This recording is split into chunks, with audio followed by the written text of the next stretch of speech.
I have a bonus review for this week because I wanted to give the benefit of the doubt to a particular film, so here's my movie review for The Crow. So The Crow is based on a comic book series and had a movie adaptation once before in 1994, but I'll be honest, I'm not familiar with the older films or the lore from the comics, so this 2024 adaptation is my first look into this world. As for my first impressions, it was a mixed bag for sure. From a lore standpoint, I found this world to be pretty darn interesting, and I sort of dug Bill Skarsgård as Eric Draven and all of the supernatural elements that are involved with this world and his character in the story. But from a movie and story standpoint, there's a lot of problems with the way this narrative was executed. Something about this entire package comes off a bit shallow and messy, so let's talk about that now. Story-wise, it wasn't that good. Again, I don't know anything about The Crow outside of this 2024 iteration.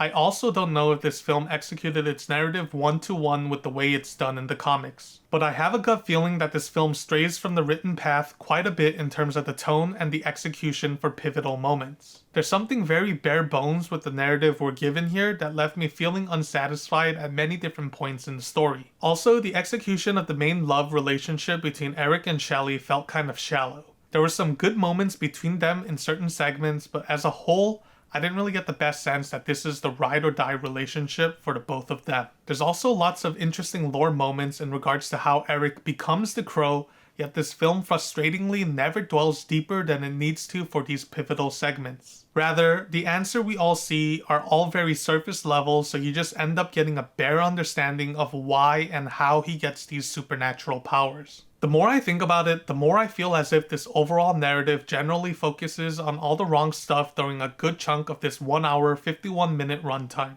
Also, many of the bad guys the protagonist wants to exact his revenge on come off incredibly bare bones. Many of these antagonists aren't explained well and don't really have any sort of depth to them, other than the fact that they're just goons following one man and obeying all his rules. Even the main antagonist himself has a cool element to his character, which I won't bring up for spoilers' sake, but again, his motivation factor and background is surprisingly never explained, so he also comes off shallow, which is a bummer for sure because that character also intrigued me and it seems like he's been through a lot. Anyways, this really was one of those films that I truly wanted to love more, but there's just too many inherent flaws that forced me to dislike the overall execution of this 2024 iteration of The Crow.